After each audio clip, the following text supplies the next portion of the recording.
Scientists who come from an engineering background think they have a schizophrenic existence. They're engineers in practice, they're political activists outside. But they don't see any relationship between the two. Even when they're progressive, and if they're very progressive, they leave engineering and become part of the whole-time party members and then become leaders of the party. So this division between the political me and the engineering me was a problem for me. That I didn't really want to end up being schizophrenic. So having a split personality, one as an engineer, one as a political activist. So I was looking at how do I understand science and technology both as a political activist. And there again was my very central existential question. I'm really saying all this is existential, don't take that very seriously. But the existential question, that is science something which is applied as technology?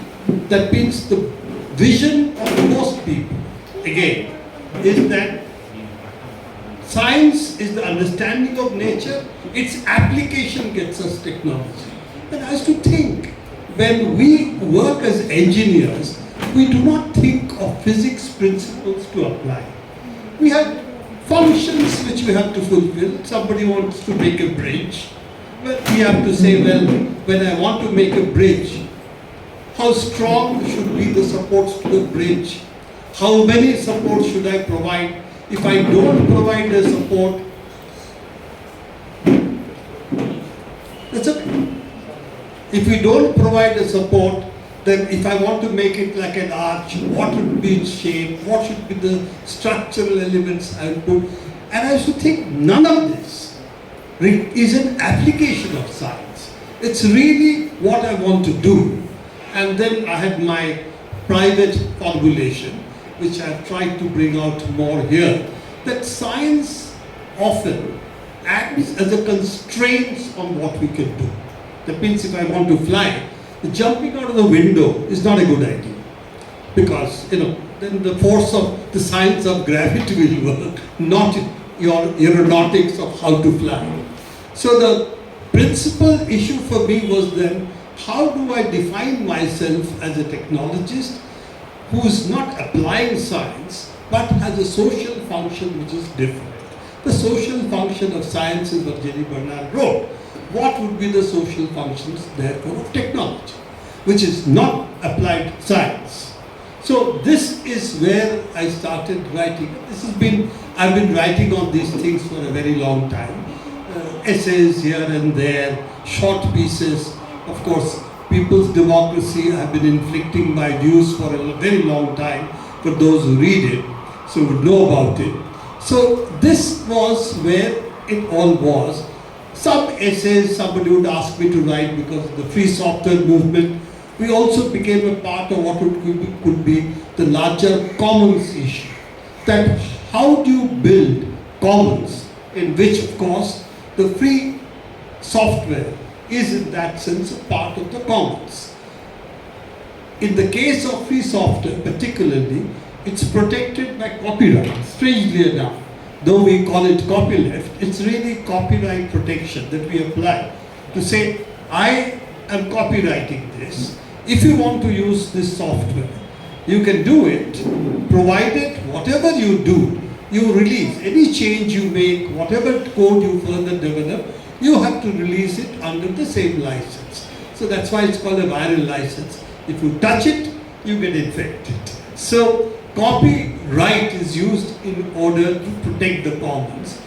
Unfortunately, when it comes to science, particularly biological sciences, where medicines, etc. are involved, or in genetics, genetic engineering, new species which are being created, in all of this, similar application of patents doesn't seem possible. So what could be done in the case of legally, under copyright law, under capitalist ownership laws, similar application for trying to develop commons in technology is not so easy.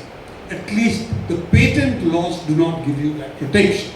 This has been a discussion, can we or can we not do it? The understanding is you really can't, not under capitalist laws.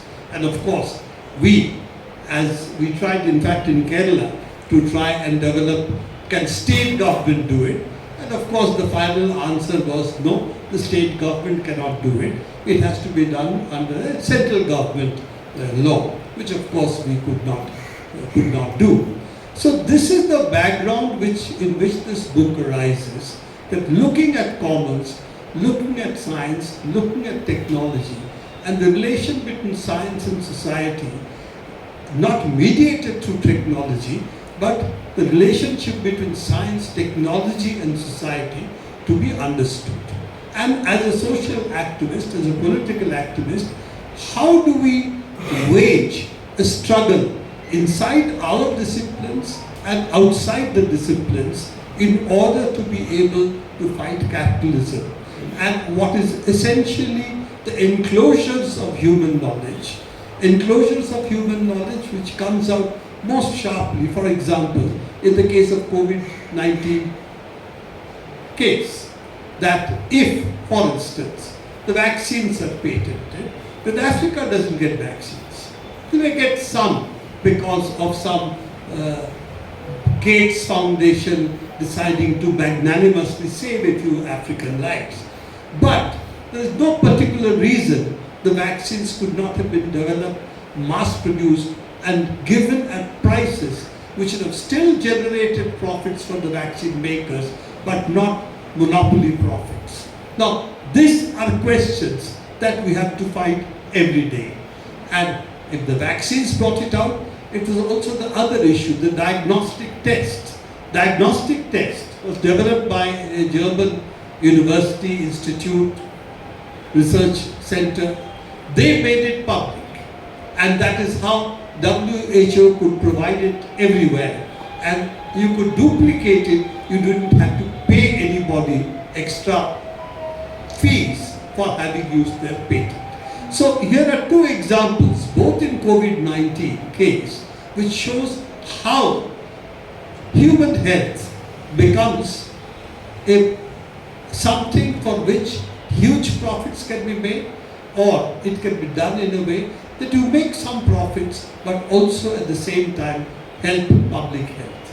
And India, of course, as you would read in the book, also a book which we edited for Dr. Amit Sen-Gupta, who died very young in the science movement. He was very important for the science movement. So we brought out the book after his death with his writings and some of us, what we had put together.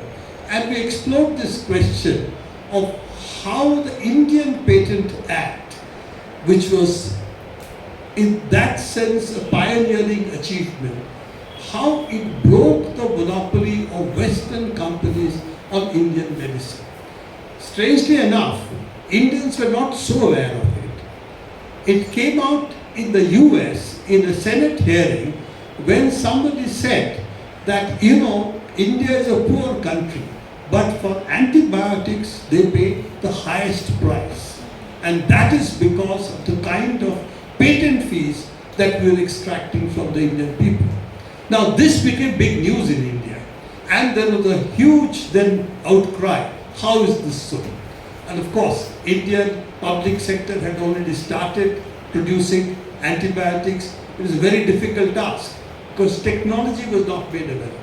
Not from Western countries where we went first. Then we got it from the socialist bloc. That's how we started getting antibiotics, and from WHO. There was an Indian, very senior Indian person in WHO at the time, so he helped us get the know-how through WHO, and we started our antibiotic production in India in the 60s. And the result of all of this was the 1971 Patent Act. So all of this history is not so well known, that what was left's role in all of this. And this is also something which is interesting, that the left actually had a major role to play in all of these exercises. In fact, some of the reports, the fights that took place, all of this involved progressive left scientists, medical researchers, and this fed into ultimately what proved to be the Indian Patent Act, which again we had to modify once the WTO came into existence. But even when this WTO patent battle was going on, countries like India and Brazil put a lot of the protections that we could still get even after the patent regime was being changed, and we have to give what is called product patent. Before that, only processes could be patented for medicine, not products. So while we gave product patents, we had left lots of, shall we say, loopholes by which we could still maintain certain social control. And that is what came out in Indian Patent Act, which was the famous exception, how you cannot extend your patents beyond a certain limit, which again the patent companies went to court over it, and the patent holders went in court over it. Glivec, which is a cancer drug, as you might know, was one of the key issues over there. And then finally the Indian Supreme Court ruled that yes, whatever provisions are Indian patent law, it is fully, Indian law is consistent and it has the right to do this even under WTO rules. So that was a major victory, even though the larger battle we had lost with the WTO coming to existence. Now, of course, things are different. The United States has abandoned WTO. So, having abandoned WTO at the moment, they don't want to be part of it, because then all these Trump arguments regarding tariffs, that he can set whatever tariff he wants on whoever it wants, is not in accordance with WTO. So, US for the last almost 8 years has abandoned the WTO. Its dispute settlement procedure has been abandoned. So at the moment, nobody talks about WTO and the addressing of the disputes in WTO against, for instance, America. Because as it now stands, that WTO was created for intellectual property rights of the Western countries. And once they started falling behind in technology, even countries like India can develop technology, medicines. Medicines is the key issue really. That therefore they decided that WTO is no longer useful for them. And this is the last part of what I'm going to finish by saying, that if you really look at, for instance, the patent issue, you know who are the biggest victims of the patent regime in the world? It's actually the United States people. They pay for medicines far more than what probably most people in Africa or Asia pay. Africa may have to pay some more because we as Indians may also be extracting some more from them. I don't know, but it's possible. But the point is that if you take, for instance, AIDS medicines, the money that would have to be paid for one patient's treatment, which they would have to pay because you have to take it continuously. It's not something you take it and you get cured. Maybe in the future we'll have a cure for AIDS, but as of now, it's something you have to take regularly.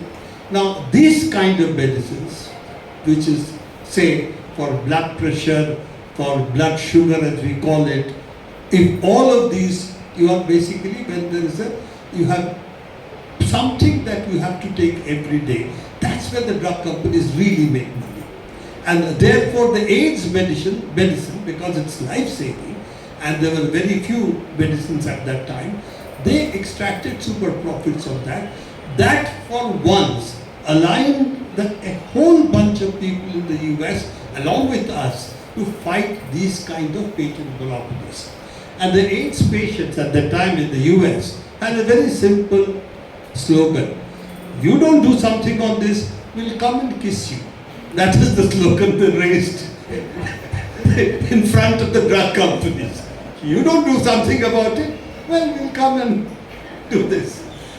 So it became a huge issue, and yes, certain changes therefore had to be introduced under public pressure. But it still is true that the Americans pay much higher for medicine than we do. There is, for instance, a asthma medicine I and my niece have to take. Well, it costs probably 30 times for one inhaler what I pay over here. So this is the kind of differentials that still exist, and in fact the health movement in the US has failed in its attempt to make this a popular issue, though the Democrats did make certain noises that we still got under Obama what they call the Obamacare, but it still doesn't touch the profits of the drug companies. It only says that the state will procure these medicines and give it to the people, those who are affected, up to a certain limit. So these are the kind of issues that I wanted to relate, that science and technology issues are not isolated from the issues which we think are political. And when we talk about political issues, health is very much a part of it. How we do our development is very much a part of it. When we are talking of global warming, it's a very much a part of politics, science and technology.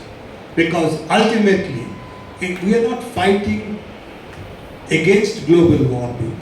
We are also fighting for energy which will not lead to global warming. So it's as much a fight for development of the right kind of technology which can address the energy needs of the people. It's not possible today in the world to say, well, we don't really need lights and fans. In Bangalore, you don't need air conditioning, so you're lucky. But in Delhi, 45 degrees, if you want public places, you can even ban air conditioning for private use. But for public places, you still have to say, might be a good idea to have it. Otherwise, you really don't have people working. So, if you want to look at it, though it appears to be the science of climate change, but what you're really addressing fundamentally is the question of how to provide energy without destroying the climate, without destroying our environment. And this then becomes, is it possible, is it feasible? And we know it's feasible. The question is at what cost and who will do it? The state, private capital? If it is private capital, what do we have to do to private capital to make that happen? But these become questions which are not questions of science or technology. These are really questions then of politics. And therefore, politics, of course, everybody accepts economics is politics. But when it comes to science and technology, we tend to believe that these somehow are value neutral. And therefore, my whole argument is, of course, that science, in some sense, you can even think of being value neutral, because ultimately it's laws of nature, whether we exist to be cognizant of it or we don't. But nevertheless, it exists. But what we study, how much of what we study, of course, is a political, social choice. And quite often it is driven by what technology's needs are. Just as technology is driven by what social needs are. So if you take it in this way, that this compartmentalization we tend to do of politics, which I'm putting squarely within the social boundaries. Politics is essentially a part of our social existence. So politics, science and technology. You may call it science policy, you may call it technology policy, but I'm quite happy to leave it like that. Science, society and technology. These three things have to be understood together in order to understand what social change we want. Is it possible to do it in a certain way, or it is not possible to do it in a certain way?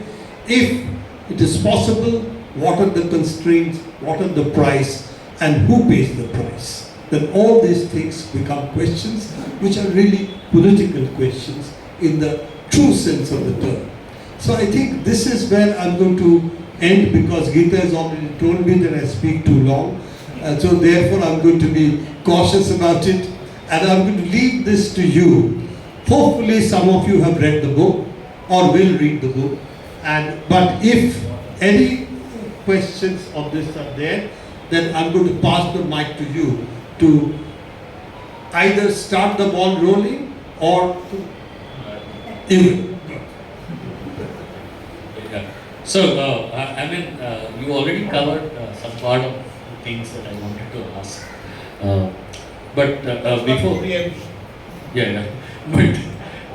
Before getting into that part of it, your journey had been very inspiring for most of us. From being a mechanical engineer to how you become an expert at designing control systems and talking about automation, particularly around the work that you have done in power sector. And for most of you who do not know, Prabir was pioneer in implementing AI and the power sector in controlling digital control. AI is there.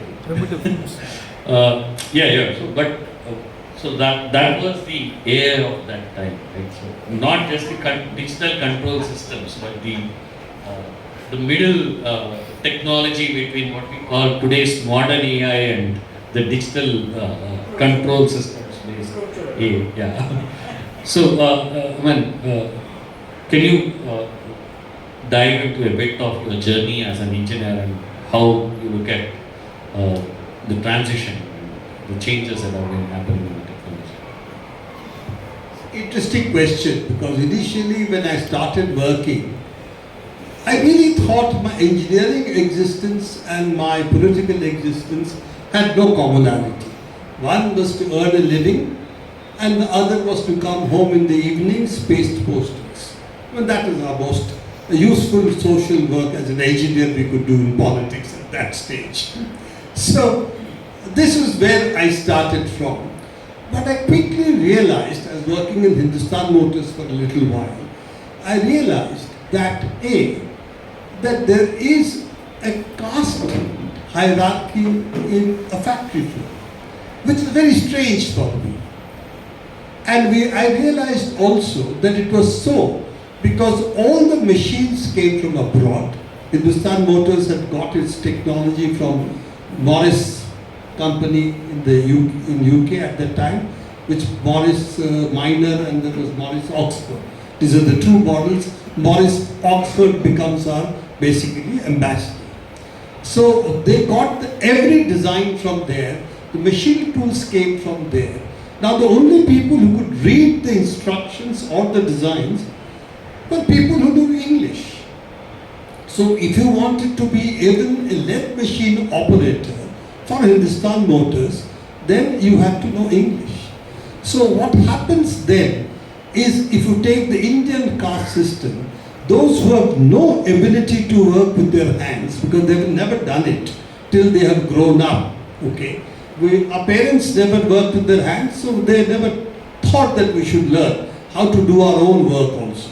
They're all supposed to be done by, if you're middle class, upper middle class, be done by others. We will not talk about others, but who the others are. So given all of this, for the first time I realized that a class 8 pass who knows English can get a job in Hindustan Motors as a skilled worker, because he can read drawings and read instructions which are on the machine, which says 1, 2, 3 speed. So you have to know that. So this was my first introduction, that how hierarchy is established on the factory floor. Who are the people who don't get education in India?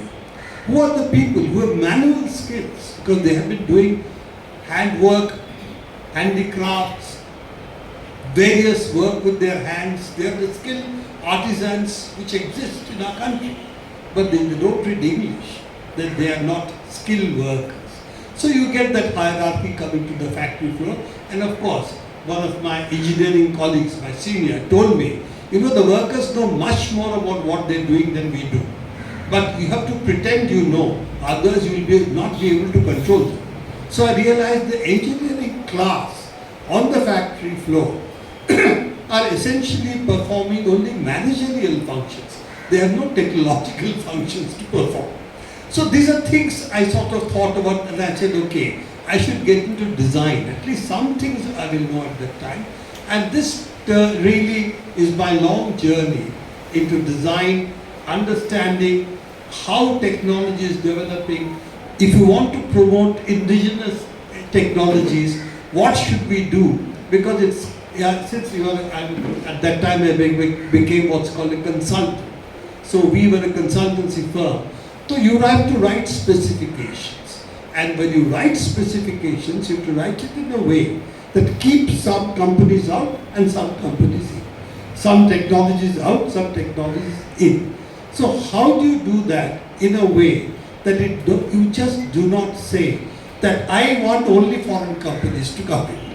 How do you fight then for your public sector, which are the only ones at that stage who have the ability to develop systems or instruments which we require for controlling of the power stations? So these are the battles that I start getting involved with.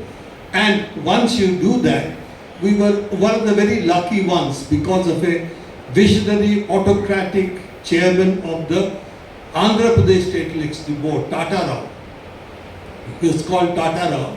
He was also N. Tata Rao, therefore NTR.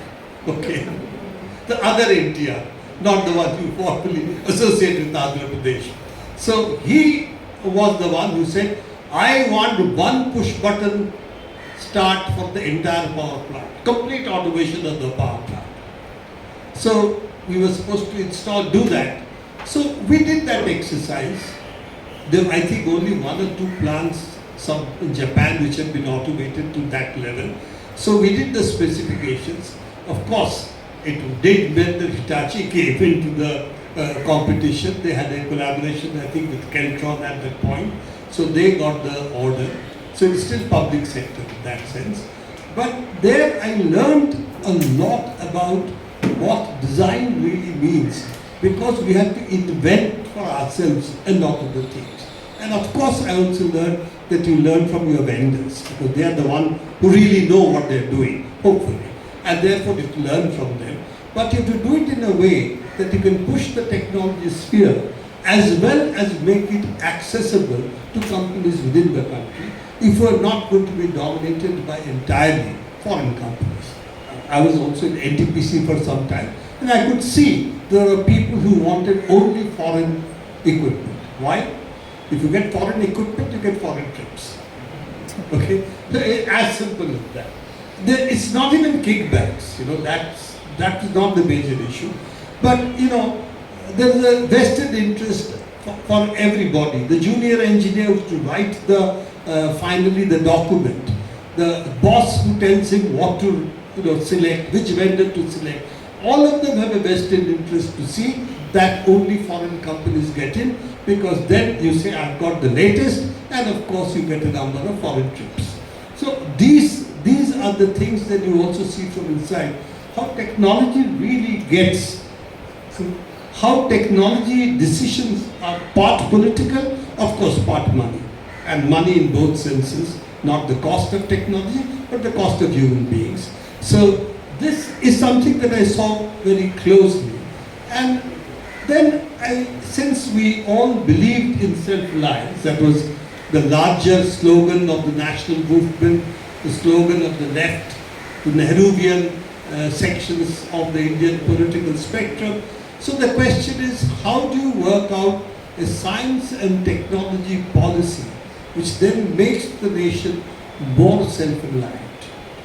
What are the limits of this? And strangely enough, I was one of the first to also argue that you cannot build an autarky. You cannot do everything yourself. So what you have to do is to be able to develop a set of technologies through which you can then bargain with equal terms with the rest of the world. Now, this is what actually self-reliance would mean. not autarky, not cutting yourself off completely, but being able to get technology from outside, pay for it, but see that it is also indigenized. It is absorbed by the local industries, and then invest in research and development so the next generation of technology is what you can do yourself. It was tried in India. There were a number of initial exercises which did exactly this, but it is also true at some point it was sabotaged from inside by those who believed that foreign technology should rule the country. It was political decisions that were taken in that sense, and of course at one point when the neoliberal reforms came out, all of these things like self-reliance became essentially bad words. They are not to be used. But if you take what we were giving up, I'm sorry for a very long answer to your question, when you're giving up that self-reliance, then you start seeing China puts all the documents that they did on how they have to build self-reliance, indigenous capacity, almost verbatim what we had been saying 2-3 decades back. In fact, that is when China says we have to be self-reliant, we have to develop indigenous capacity. Because they're very clear that at some point the West would cut them off. And if they did not have the capacity to do that, their game would be over. So this is where India starts abandoning its earlier self-reliance positions and decides that we should be, we should be a software power. We should only do coding. You know, there is such a strength of the caste system in India. Working with hands is Shudra, okay? But writing code, typing on a computer, now that is Brahmanic, okay? So that's why in fact, if you go to the software industry in Chennai and do a caste survey, you will see what I'm saying. So this is the depth of the caste system that operates in India, and also one of the reasons why we loved software but we detested hardware. In fact, the semiconductor complex in Chandigarh was burnt. Again, we don't know by who. Various theories about it, but I'm leaving that out. We never rebuilt it because I was in various committees of the Department of Electronics. I was considered an expert, so I was in expert committees.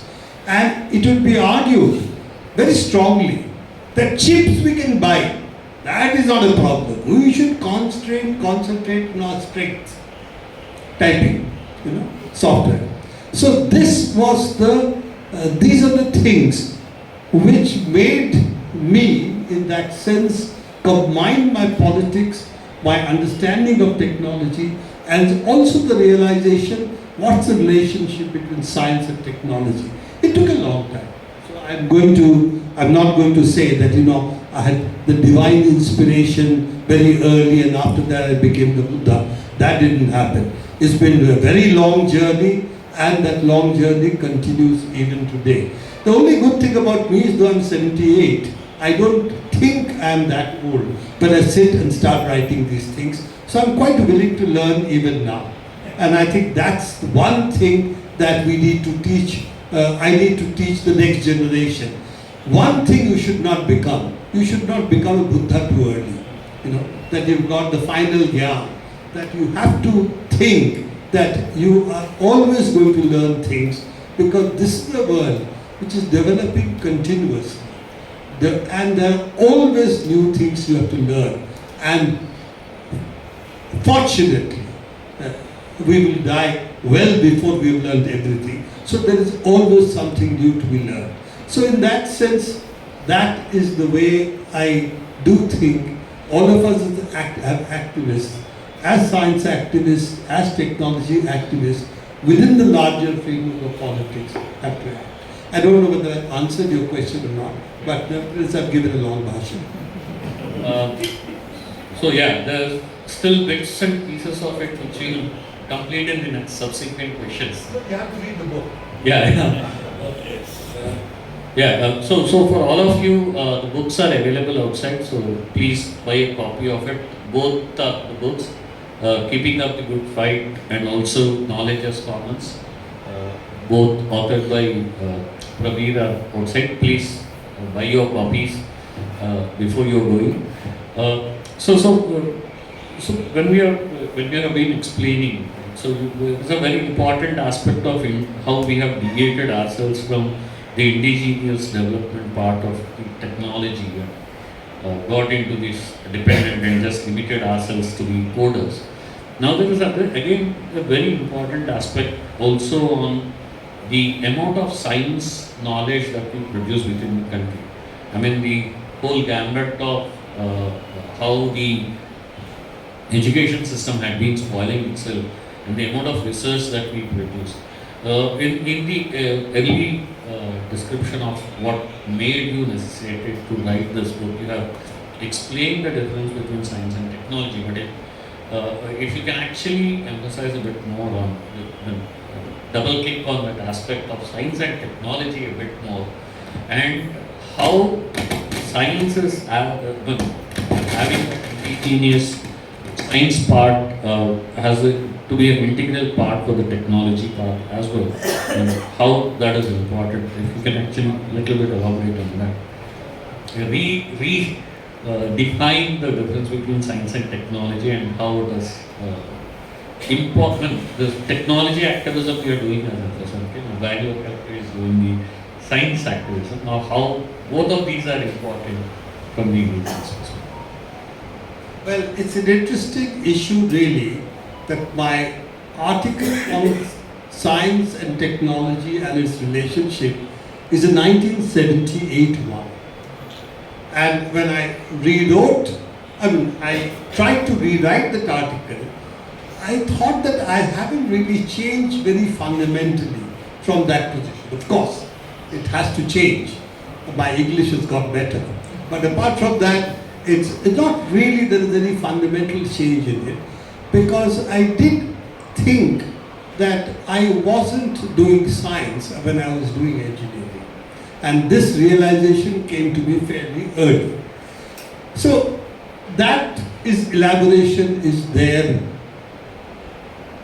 even in Bagnal, though he does talk about technology being applied science. But when he writes about it, he really doesn't treat it like that.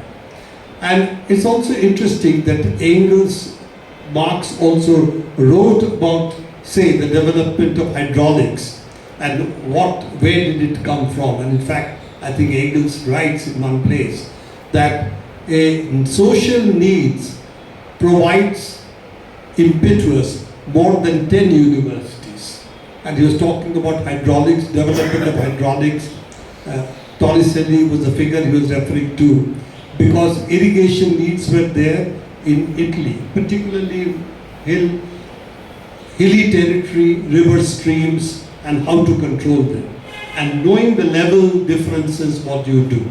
So all of this that Engels is talking about quite some time back. So this relationship between science and technology, of course, is also a relationship between society and science.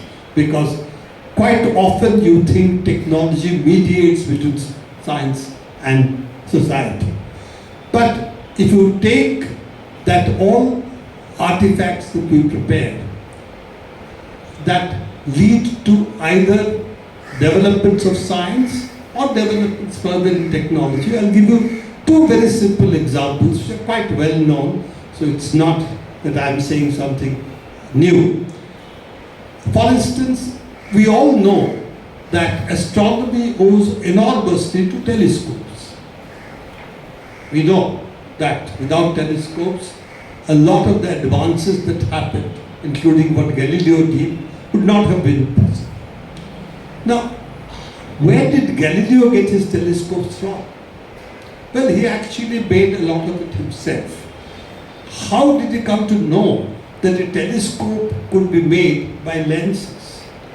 Because there was one spectacle maker, I think in Holland, Leeuwenhoek, no? Am I right? Shobhashachi, she agreed with me from the back, confirming what I'm saying. Leeuwenhoek was a lens grinder, a very good one, because people had need for spectacles even then. So they used to grind, and then when he ground really with a lot of what would be called plus power today, then he could see in the water, for example, a lot of creatures swimming. It was the first encounter that we as human beings had with knowing there are germs. He didn't know there were germs, but he could see that they're moving, they seem to be alive. And this lens then becomes what develops into microscope and telescope. Both come from this. And we know that biology would not have been biology, astronomy would not have been astronomy without a lens grinder called Leeuwenhoek. Of course, others would have discovered it soon anyway. But the point is that the lowly lens maker is hardly known in the world. But the results, Galileo, everybody knows, right? So this is what happens, that when small advances in technology can lead to major advances in science. And a major advance in science, like theory of relativity, has very little technological implications. So I was corrected once, I said none. They said no. The GPS depends on theory of relativity. The relativistic shift is important there. So I wasn't aware of it, but you know, that science is rather large. So the question is that major advances in physics, science, may have no major impact on technology. Major technological advances may have very little scientific advances. But it is also true, small science developments may have enormous impact on technology, and small technology developments may have enormous impact on science, as we have just talked about. So the relationship between the two is not one-to-one. But it is also true that science is a necessary condition for development of technology, just as much as technology is a necessary condition of developing science, because any major scientific advance today needs huge investments in technology. Look at your Hadron Collider. Look at, for instance, Human Genome Project. Look at, of course, the black hole, what is it, Event Horizon, which I think each of them has huge number of authors. So if you take all of that put together, you will see great science today needs enormous investment in technology. Great advances in technology need, what do we have today? The ASML,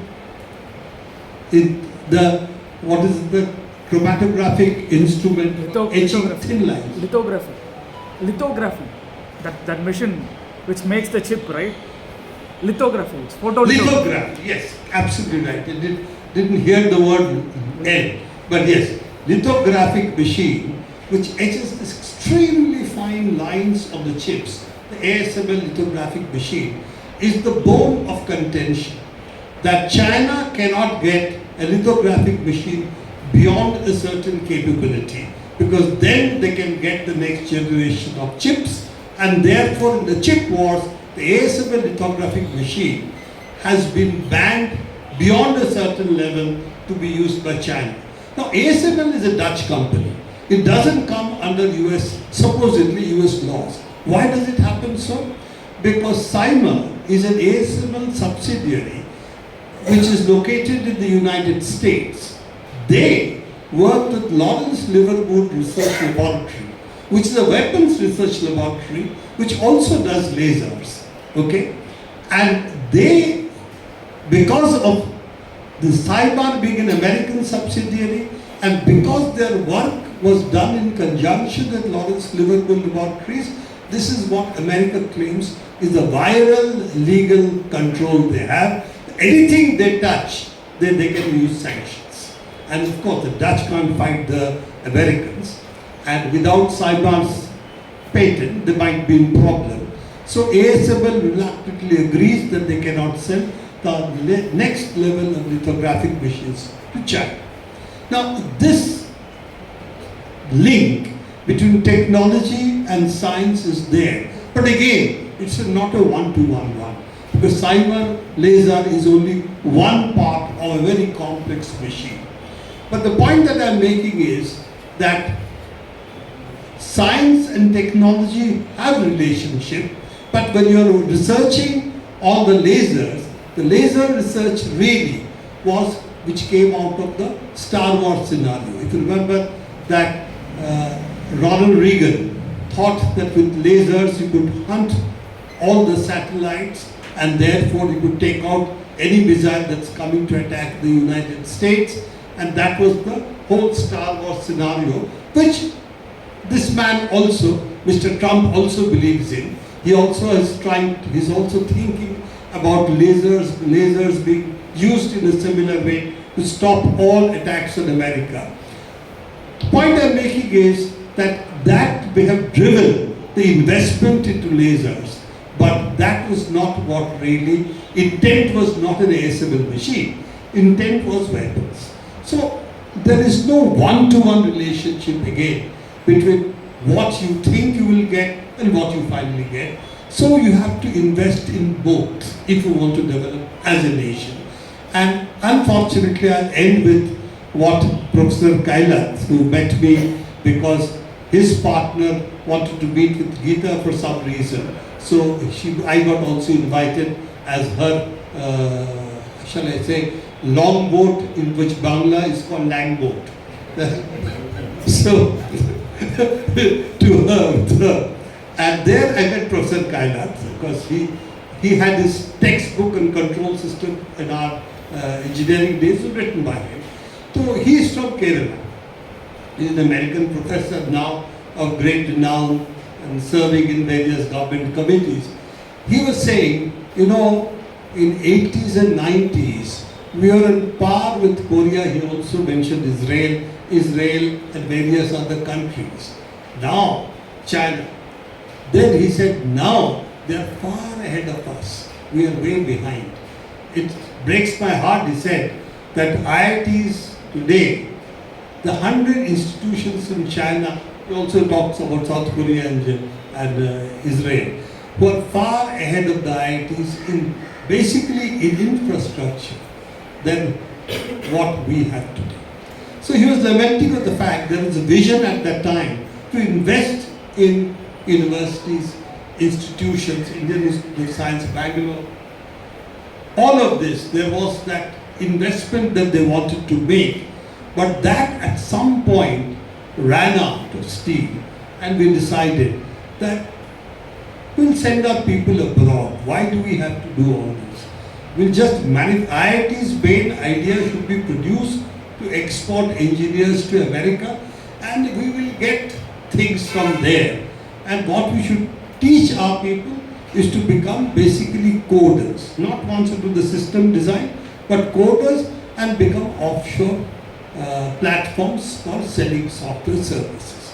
So this is where the vision of self-reliance that we had and the current vision really comes into conflict. Again, I think I wandered off the question that you asked me, but my attempt was to say that all these are related, and therefore it's very confusing.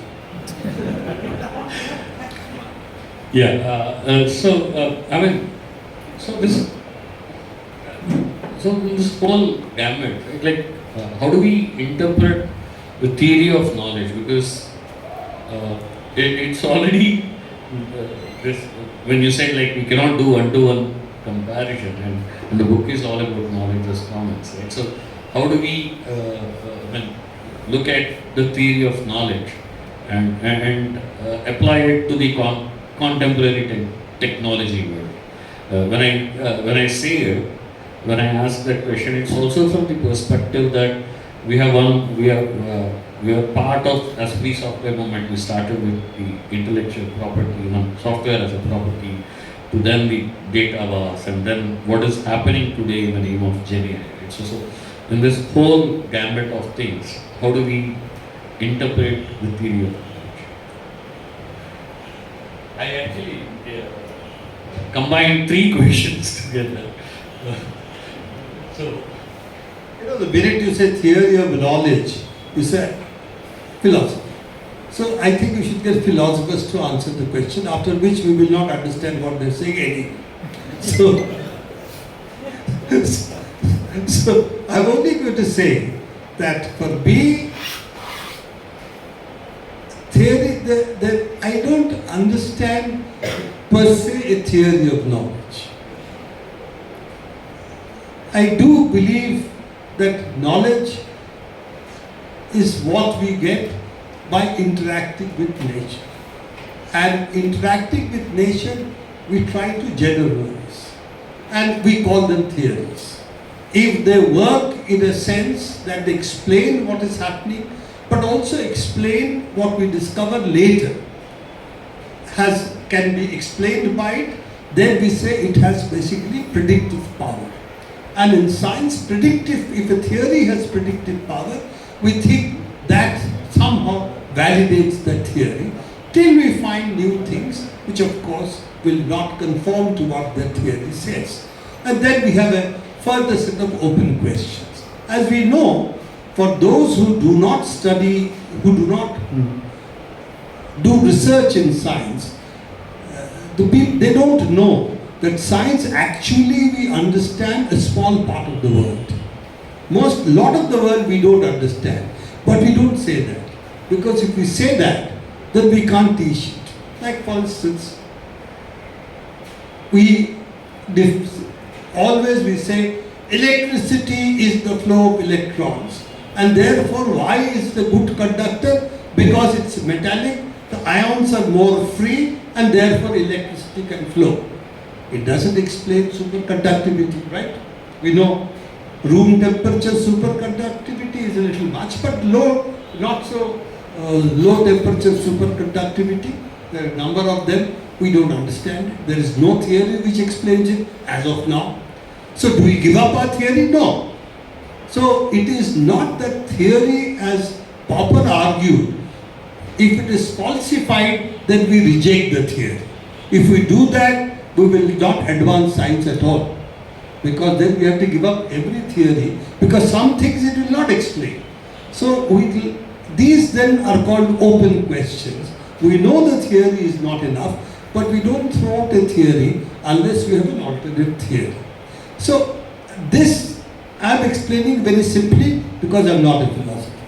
So I can say all these things because this is for me a simple way to explain what I want to explain to myself most of all. But the point again I am saying is this: we are going to have open questions in science, and technology always has to deal with a certain ignorance that we have of nature. And designing anything means that you have therefore what we call factor of safety. But the factor of safety is really a factor of our ignorance. We don't know, therefore we leave what are called design margins. So these things we don't tell the people. If we do, people will be very scared of us. This engineer, he says he doesn't know and still designs things, so we keep it a secret. It's called a trade secret, which we don't explain to the people. That factor of ignorance is what we call factor of safety. Okay? And also, technologies will fail. Under some conditions, technologies will fail. Then we now understand that we have reached a place where we need to have due understanding of what we are doing, or some new phenomena which we have not encountered before. Then we start looking at that and say, let us look at this failure that has happened and what do we have to do to prevent it while increasing the factor of safety, okay, while we have not found out the problem. So technology develops in this way by getting into areas where failures teach us far more than what success teaches us. And I think this is one of the problems which I discovered when I went to attend some conference abroad.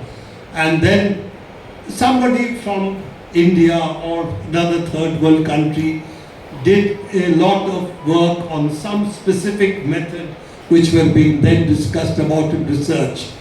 Then one little more senior Western academic got up and said, you know, we have tried all that, it doesn't work, that's why we've given it up. But I stood up and said, I wish you had written a paper saying that we've given it up. So many people in India and other places are working on it still because you haven't said that. So this is the problem. We don't write what doesn't work because that doesn't give us a paper. We have to only write what works, and therefore the dead ends are left for private conversations, which is where advanced institutions have an advantage. They tell their students, you know, this doesn't work, don't go down that path. And you have to be really foolhardy to go down that path and yet discover something. That happens. Not that it doesn't, but needs a special kind of people. A lot of them become very unhappy because it doesn't work even then.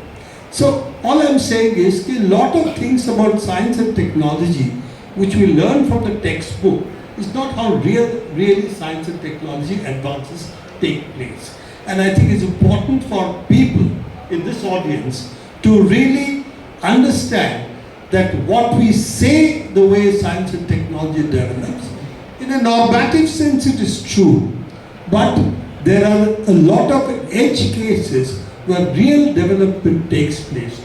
New domains are opened out of research which do not fall into what 90% of the students, 95% of the students should not do. That 5% is when you have reached a certain level, then you are now in the exalted sphere of looking at questions which are not solved as yet. And that is when you start your research. That first task of research is to say what I don't know, and then start looking at problems of that kind. Small problems initially, not big ones. But some people are precocious, they make big discoveries quite early. Again, I must have deviated from your question because I'm always going into a question I can answer rather than the question you're posing me, which quite often I can't.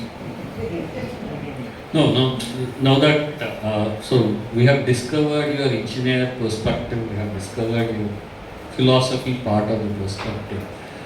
Coming back to the activism part, right? Like in the current scenario of this data enclosures, starting with the GAFAM countries, the Googles, the Amazons and the Facebooks and the Microsofts and the Apples. I have to call it Meta, not Facebook anymore. So the Metas and Googles and all of it. Now, so that's one aspect of it, and then this whole gambit of Gen AI, the whole discussion that we did around the control by ASML, that got into multiple effects of how NVIDIA and other companies took the first advantage of it, and all of it. Now, how do we, as activists, keep up the fight for creating knowledge in public? Well, I think there are two aspects to it. One is to take what is happening at each point of time. And there are already controversies, there are already debates taking place, there are different kinds of interest which are already playing a part. And there we have to intervene to see that we can enlarge what we are saying, get allies to what we are saying, and therefore take a side. Of course, when it comes to medicine, it's very simple, relatively, okay? Because you want to keep the prices low, you want to fight patents. So it's a much more straightforward case. But it is also true that you have to fight, for instance, that the public sector, what its role should be. Particularly when you talk about research. Ultimately the medicine, the vaccine, not the medicine, the vaccine, which came out of public sector, basically public research laboratory, was given to a private company. And it became the monopoly of the private company. This was done by government of India. Now, right course should have been given to not one, but many. So these are the battles we still have to fight, and we can fight every day, something or the other, comes up of this kind, while a vaccine being the more public and more important one. But there are other issues which are coming up every day. So those are issues of science as well as of technology, and of course of property rights, because what we are fighting through all of this is really who owns it, who is going to make the profit, who is going to pay the price. These are the three simple issues. In the case of software, you have the additional issue of code being free. Now, what has happened is almost all software companies today have accepted that, partly because of the success of the free software code development, that if it is shared, you have much faster development. If it is kept as a kind of Brahmanical property of a few people who can recite the right mantras, then it doesn't really advance knowledge, doesn't even advance technology. And software has come to the realization which the Brahmins in India have still to accept. Okay, so that part of it, I think, that battle we seem to have won. But it doesn't mean anything, because new battles are coming. With free software, there is also the problem that ultimately if it is used by big monopolies, then what they are doing is taking our free labor. And this is why Google, Meta, Amazon are also the taxi service. Ubers, they have become huge supporters of free software, maps. Take it, you have it. That a lot of them are into this because they know their key business is not software. Therefore, they're quite happy to have it open source. Other people will contribute, and they, of course, use it for essentially what service they're doing. So this enclosure of software, of course, is one issue. They may not do it because they still put it in free domain. That's very much there. But the basic issue is really what is the business model that they have and who are they exploiting. In each of these cases, we have to find the battle. That, for instance, Meta and Google, as you know, their revenue really comes from advertisements. So what do we do? How do you fight that? How do you see that this concentration they have today is such that they are bigger than most countries? So how do you fight that? It's a political fight not only in India but in the United States. And the fight in the United States, which may in the long run be helpful for us, is the fact that the argument is these companies are too big, they should be split up, like AT&T was. Similarly, anti-monopoly, which is not socialist, it just act against big monopolies. In the United States, it became a huge movement because railroads are private and they exploited the farmers of the West. They exploited the farmers because the market was in the East and the railroad being private, there's a huge monopoly profits. And therefore the battle against monopoly, which actually the monopolies lost.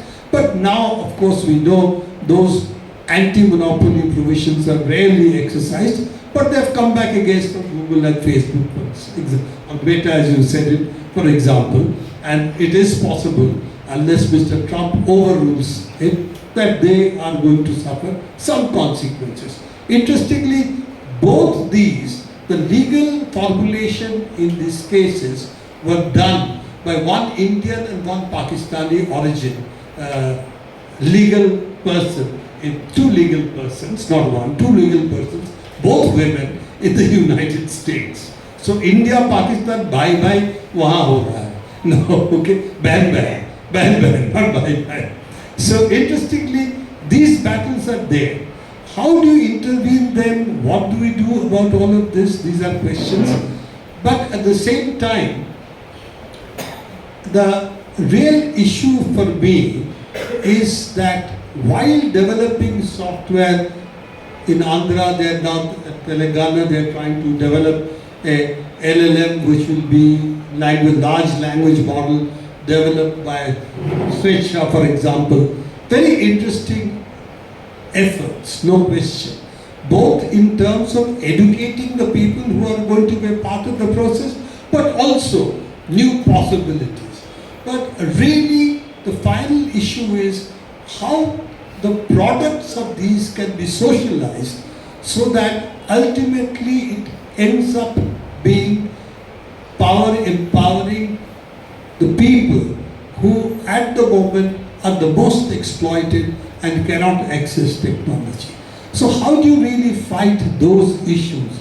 How do you empower people that it is never going to be a simple technology issue, but really the much larger social processes which are involved? And I think, therefore, at the end of it, whatever social change we may fight for within science and technology, ultimately the answer lies in the larger societal change and transformation that must take place. And changing science and technology by itself will not produce that. So the final answer is science movements, technology movements like free software movements must be in alliance with larger social change movements in order to really bring about true social change. Through Trump administration, winning a monopoly case will not bring about a fundamental change. They rein in Google and Meta to some extent and build new monopolies, but it will not change monopoly capitalism itself. And that, I think, is the fundamental political understanding with which we started and which, after more than 50 years, I'm still ending. Thanks on that, Pravir. So that's a very important point that you concluded on. Like, as free software activists and as science activists, it's not just important for us to look at only the alternatives of technology, but also equally we'll have to concentrate on how the social implication of it will happen. Like, it's not just important to build a local LLM, but also how the LLMs can be used to build applications that should impact and that should help people ultimately go into the hands of the people solving their day-to-day issues. Thank you very much on that. So with that, I open the forum for the questions. If quick 2-3 questions, if anybody wants to ask questions from the audience. I promise I'll give short answers. Yeah. What do you think are some successful knowledge Commons projects which Indian communities have achieved rather than government sponsored government initiatives? That's an answer you have to give me. Young people, FSMI, I think each of these areas, certain things have happened. But in a fundamental sense, I do not think the free software movement is going to change India in a fundamental way. What we have done, and I'm the president of free software movement, I just realized. So I have to say that what we have done is we have been able to fight what was taken for granted otherwise, that apart from Windows, nothing would be working in government offices. Most companies, only Windows and Microsoft would be the software that would be used. I think that we have been able to fight to create an alternative. And that alternative is accepted today because it saves a lot of money for the government. And we are also able, particularly in different places, Andhra, Telangana, more successfully because we have a more powerful movement. But I think all over the country, Kerala for example, the governments realize, apart from anything else, it saves a hell of a lot of money and it actually provides a better software. So that realization has come in. Earlier we thought only Angrez, they only can produce good software, and all this free software doesn't work, it's very difficult, it doesn't really work, it's not user friendly. Even I, though I was propagating free software, I was very reluctant initially. So I said, okay, let me try. I put, reluctantly, I put first my Linux onto my machine. And I kept Windows in a partition thinking I'll have to use it often. After 6 months, I realized that I haven't opened it even once. Then I tried to upgrade it, and it told me it will take it at least for it a week in order to be able to upgrade it. Then I said, okay, now I can get rid of it. But even I, as I said, theoretically I believed in it, but practically I was still very worried. What will happen? So what I'm saying is, this is the kind of resistance old people, of course, had. Younger people who start with Linux obviously do not have that problem. But we have been able to break this kind of reluctance in the government today, that free software is as good, if not better, than what you get with Windows and what you get as bundled software for which you have to pay higher price. Yes, small battles, not small victories, small big victory, but nevertheless, you know that is not going to change and bring socialism. Okay, that free software will not bring socialism because it's free software. That battle is a much larger socio-political battle that has to be fought, and not by us alone. What happens is, if we believe in free software movement, you are also enlarging a certain social ownership model instead of a private ownership model. So how do you generalize a social ownership model and talk about socialism then becomes our challenge. But it is not our challenge as software people. It's a challenge of a lot of the other sections who are also looking for building alliances in a way that you then can strengthen the demand for social ownership of production, which is what socialism really is. So I think how to build a socialist consciousness, we can be a part of that, because that's what we are doing in what we are doing in free software, even though a lot of people may not articulate it that way. But then to take the leap that if it is possible to do this in software, why not in other productive activities as well? To believe that individual ownership and only capital can run industry efficiently. If that was true, how is the free software movement producing better software than companies which are trillion-dollar capital that they have? In spite of that, free software movement without capital produces better software. So I think the socialist lesson from that has to be then picked up and propagated as an example, which will not solve your political problem, that you bring truth to people, immediately people will accept it. Doesn't happen that way, as we know. Okay? You know, I must conclude with a joke. Einstein was asked, somebody asked, how did the old physics, which was being taught earlier, before you get quantum physics, Einstein's theory of relativity, how did the old physicists accept? Because they didn't accept it initially. Somebody said the old physicists died.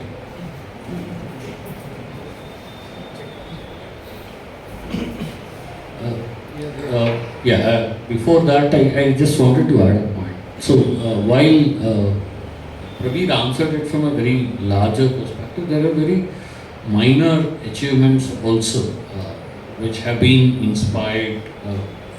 Starting from free software, there are a lot of other movements also got inspired by it and have been doing this struggle. So Sridhar is sitting here, who is part of our open access movement in India, who advocate directly on how the entire knowledge ecosystem should be more like an open source. A very simple example I would say, like as an FSMK, when we started, one of the first achievements that we had of putting the knowledge in public domain is the announcement of Nudi. If you know Nudi, the font, which is used extensively everywhere, the Kannada font. Till we intervened into that particular aspect as FSMK, it was a proprietary software, but available for free of cost. So when we started speaking about free software and when we conducted the first free software movement of India conference in Bangalore, incidentally Bargur Ramchandrappa was the chairman of the Moody team, whatever body was there. So we included him into the conference, and through that he learned what the necessity of putting it as a free software, as a free license, GPL license software, and that's how Moody came into public domain. So there are many examples like that to go around. I'll just come back to you before I take a question from Noor. Yeah.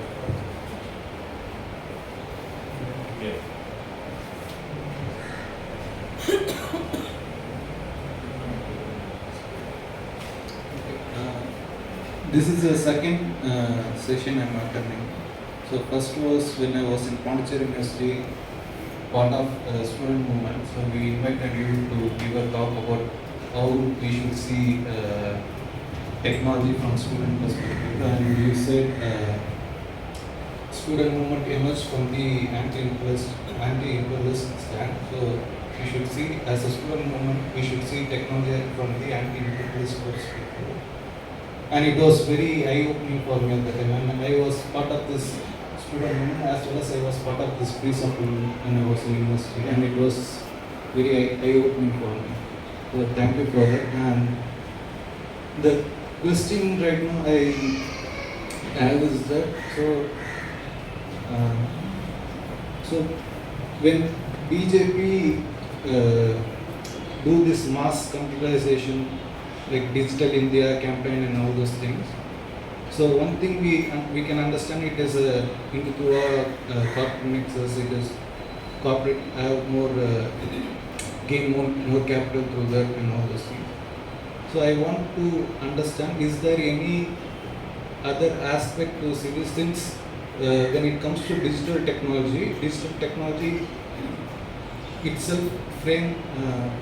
try to frame itself as very egalitarian, but we feel it is not.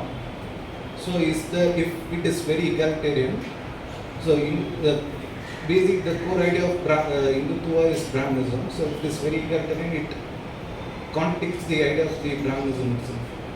So is there any other aspect to see other than the corporate capital gain in that?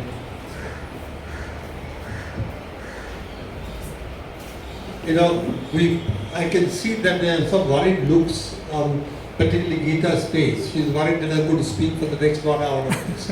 I assure you I won't. I am going to have another question as well. So I would say that when they say Digital India, they're not saying whose technology is it going to be. So that's one part which is also a part of what we're talking about. But the economics of it is such a lot of it that also gets in from the free software part of view, because that makes it easier.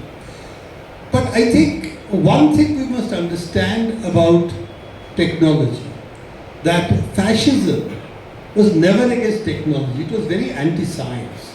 Okay? Because science is very dangerous. It sort of asks people to think and so on.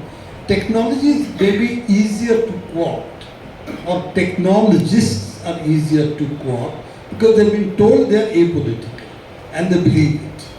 Okay? Science in that sense has never been as apolitical as technology, but of course scientists are also quite often believers that if they understand the world through physics, mostly physicists, then they don't need anything else.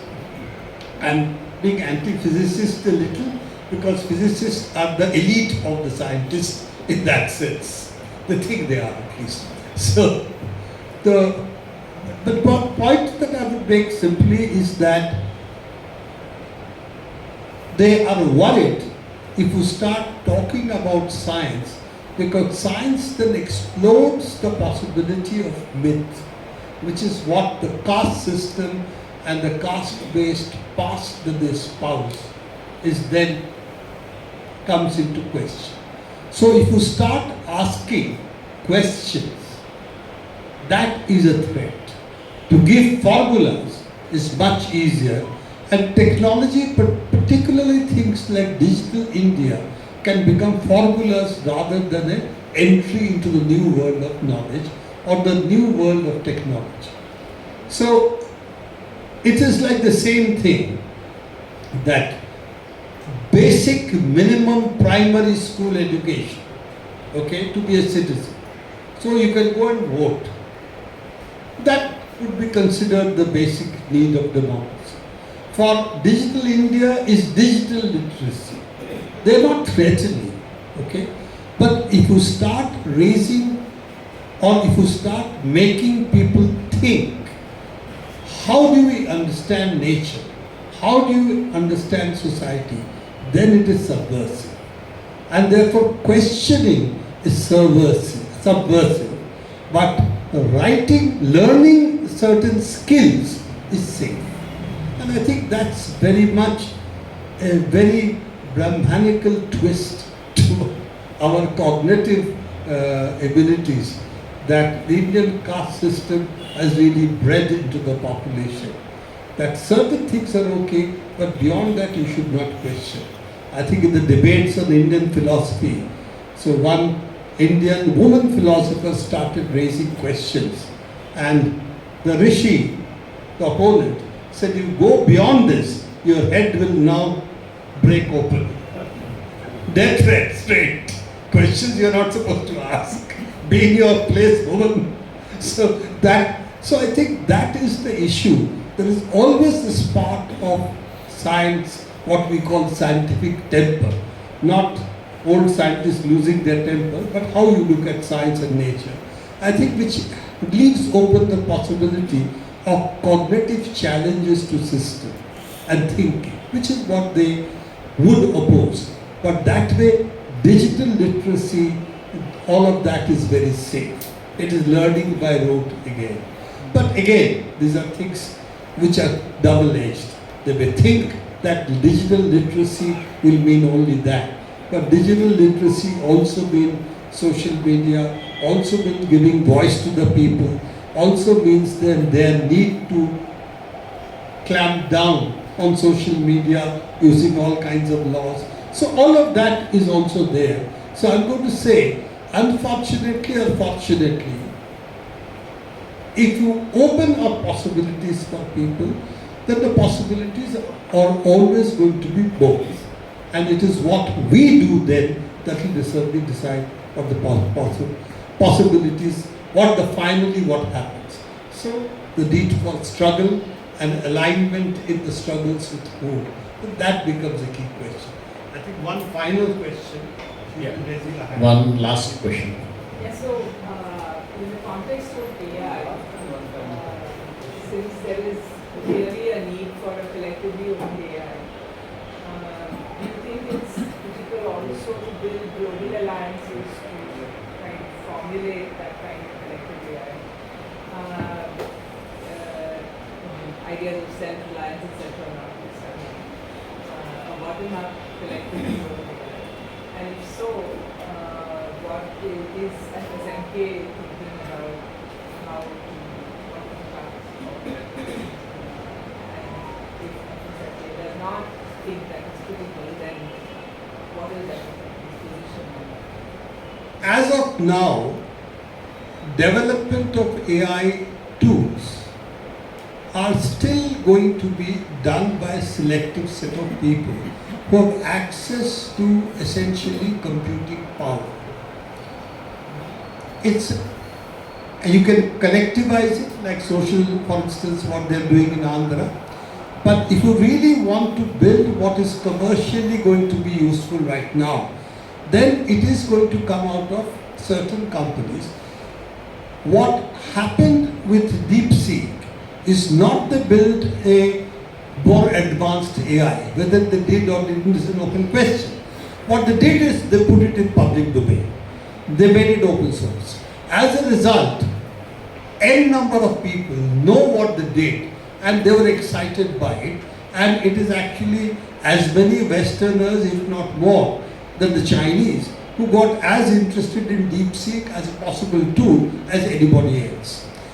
Of Of course, we in India still have problems. If we go and use DeepSeek, we use the Chinese server, the government of India may not like it. But that's a different issue altogether. I think it's very early to say what should be the way to develop,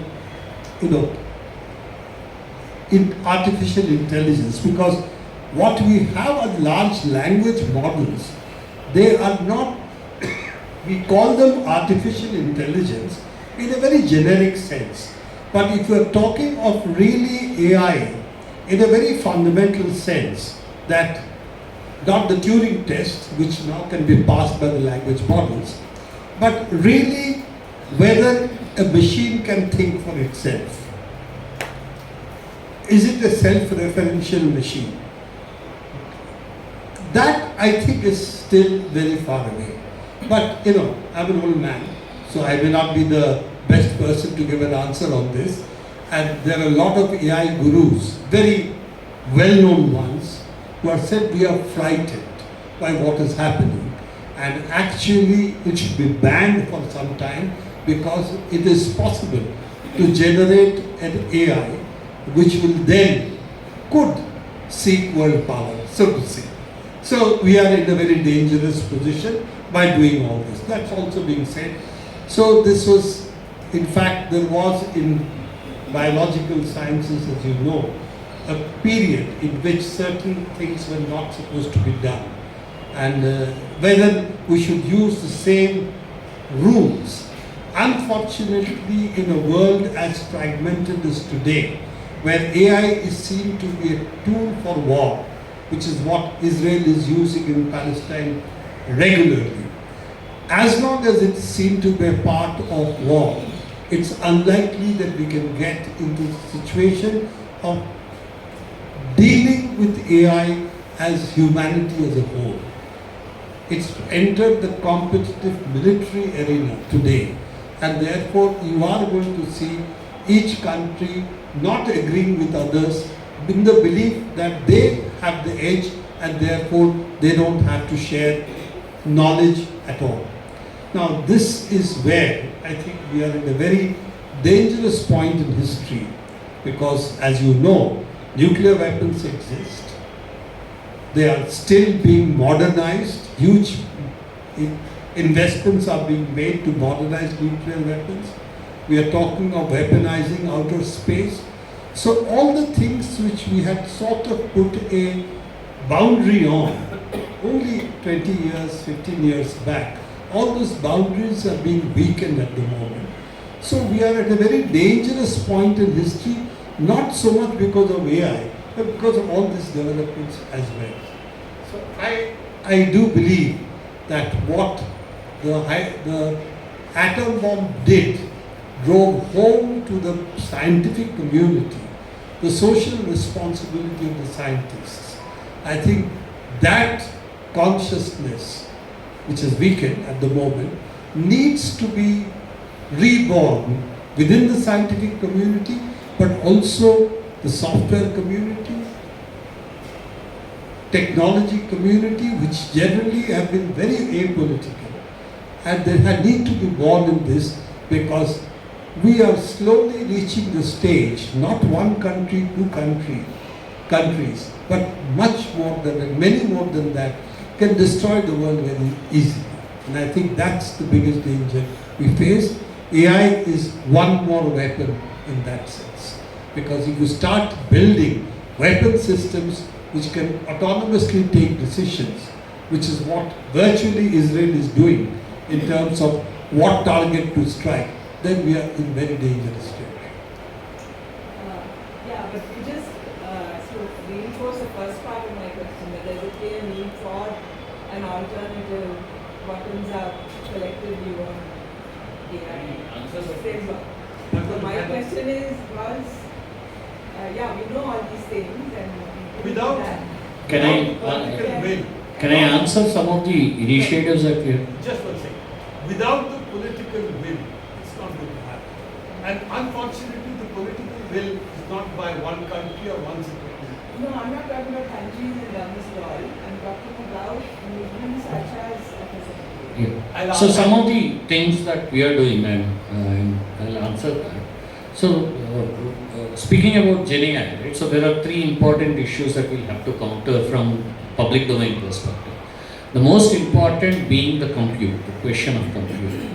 Now, the period of COVID, actually, one of the important experiments that happened was on how distributed compute can be used for processing large amounts of data in terms of researching on the COVID, and when millions of people across the globe have participated and gave their compute as voluntarily. Now, this is one such experiment that was successful, which gives us hope that there are alternatives to solve the problem of the compute. The second important problem that we'll have to solve is the problem of the data. Now, one of the things that we'll have to do is that we have to create a public domain AI. We'll also have to have the public domain data. Now, so this is the part that we have lost over the last 10 years. While we have been speaking about privacy issues and all, we did not generate alternative public domain data. So one such experiment was done in Telangana by Swecha Telangana, where they have created huge repository of Telugu content to essentially start training and creating a public domain models which can understand and speak, think in Telugu language, to an extent where they're also doing voice sampling and other things in terms of capturing the dialectics and all of it. So a lot of public domain content. Now that has to happen across the free software movements or across the people who want to bring this technology into the hands of the people. This is the second aspect. As FSMK, we started taking baby steps to it, because to do this, we need large army of people. One is the people who understand the technology, two, the people who can record technology, record the data and understand it. And it comes with anybody who has a phone in hand and who can understand, read and write Kannada and speak in Kannada, can contribute into building content inside Kannada. Now this is, to go to that stage, we are still not having enough base in Karnataka to start working here. So FSMK has been conducting event of activities which we call as AI Days, where we are calling technologists, software engineers, students across Bangalore and across Karnataka to start learning what it takes for us to build all these kinds of technologies.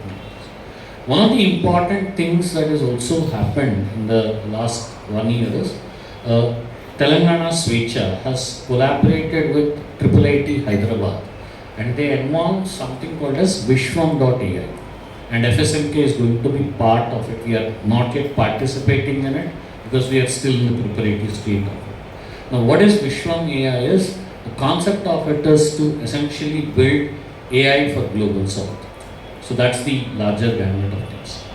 So this is second thing, right? Building data, technology and all of it, and then start building applications part of it. And the third part of it that we'll also have to counter is the existing licensing methodologies that are there in the free software. Can they completely protect the free Gen AI technologies or whatever it is? So there is a discussion and debate that started in that perspective. So that is also equally important to counter it. Now why all of these three things are important is teaching Gen AI or AI on what it should think is not just important, but it is also important on how to make them think.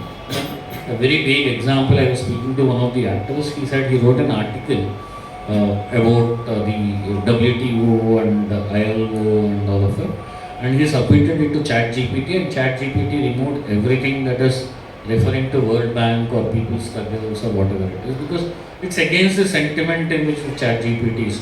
So the cultural aspect of it is very important. Now why I'm coming back to this question is, to do that you need the real people's participation on. When you want to build a people's AI, unless and until you don't have this people's participation at large numbers, it should run like a literacy campaign. What the science movements have done in 80s, late 80s and early 90s. So such kind of movement has to happen across India to create that kind of public domain data knowledge, to create a public AI, and that's when subsequently it can come into the public domain. When this is happening, all these other issues, we believe as free software movement that all the other issues of compute or the legal part of it will automatically evolve, but the major thing is that. So that's where we as FSMK have been putting the baby steps to, and that's where our activity is currently concentrated. Oh, now, we would, I think, need alliances across the Absolutely. So we are completely open for that, and if anybody in Karnataka wants to come and collaborate on building the Kannada LLM that we are intending to build, we are more than open to shake hands and do it jointly. Final question. Economic part. Operating system economy is which dominating now? Is the free software model is dominating or corporate model or license model is dominating? That is both ways. So And also the workforce, we involved in both area. I'll give you an example, Surendra. In my company, right, I'm a software engineer working in a large MNC now. So in my company, in my laptop, to make my company put free software, it's a huge process. I'll have to go and explain on why I will not use Windows. And my answer in that ticket was that I'm going to save some licensing costs. Somebody else can use this license.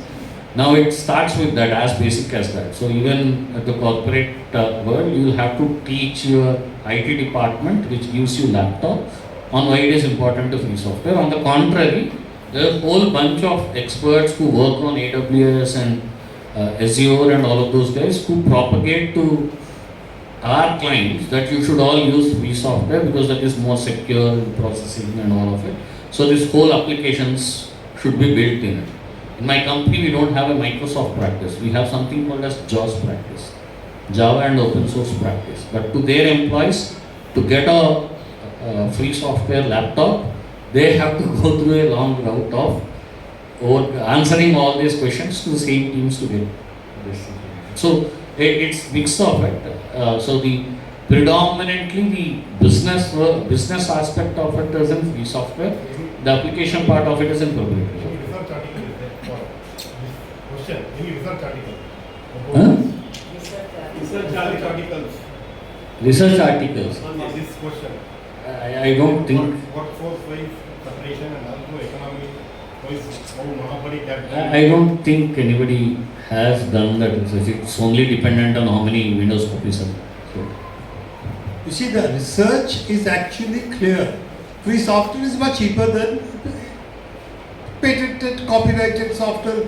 And there's not an open question because ultimately Microsoft servers used open source software. Your desktops are on Windows. Okay, so they control your machines, desktops, but their servers don't use Windows. So, technically proving open source software is better and cheaper is obvious, is self-evident to a techie. But the point is, there is an enormous, what shall we say, inheritance of Microsoft Windows.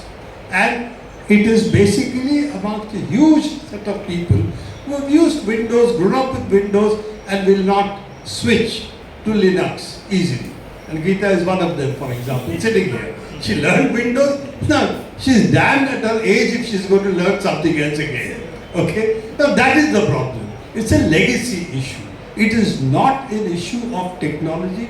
It's not an issue of even at the moment profits. Because obviously, if Microsoft does not use Windows for its servers, then obviously they accept that Linux is a superior operating system.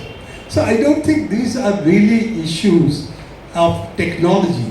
There are issues which are really business and commercial, and there, of course, they have much more power than what social movements yet have.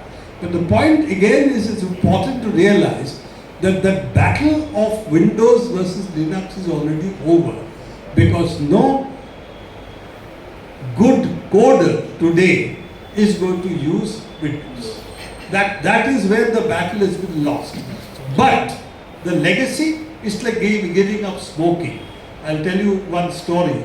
My very good friend Dr. Amit Sengupta, the health movement, he had an interview, somebody rang him up, he gave a 30-minute lecture to him how smoking was very bad, and then put the phone down and lit up a cigarette. I said, what is this, Amit? You just lectured on this. He said, yeah, I'm a victim.